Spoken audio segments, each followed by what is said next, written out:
ខ្ញុំមានអារម្មណ៍ថាខ្ញុំកំពុងដើរតាមជីវិតដោយគ្មានទិសដៅខ្ញុំខំរស់ប៉ុន្តែមិនដឹងថាខ្ញុំរស់ដើម្បីអ្វីខ្ញុំញញឹមមុខគេប៉ុន្តែក្នុងចិត្តខ្ញុំដូចជាមនុស្សដែលកំពុងលង់ក្នុងភាពស្ងាត់គ្មានអ្នកណាដឹងថាខ្ញុំអស់កម្លាំងប៉ុណ្ណាខ្ញុំធ្លាប់មានសុបិនធំតែថ្ងៃនេះសុបិនទាំងនោះដូចជាកំពុងរលាយបាត់បង់ក្នុងខ្យល់មនុស្សនិយាយថាសុខទៅទាំងអស់នឹងប្រសើរឡើងប៉ុន្តែ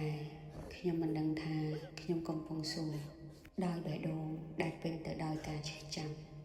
ប្រហែលជាខ្ញុំមិនខ្សោយទេខ្ញុំគ្រាន់តែធន់ទ្រាន់នឹងការតស៊ូហើយកំពុងរៀនរស់ជាមួយអារម្មណ៍ថាខ្ញុំគ្មានអ្នកណាយល់ខ្ញុំសោះ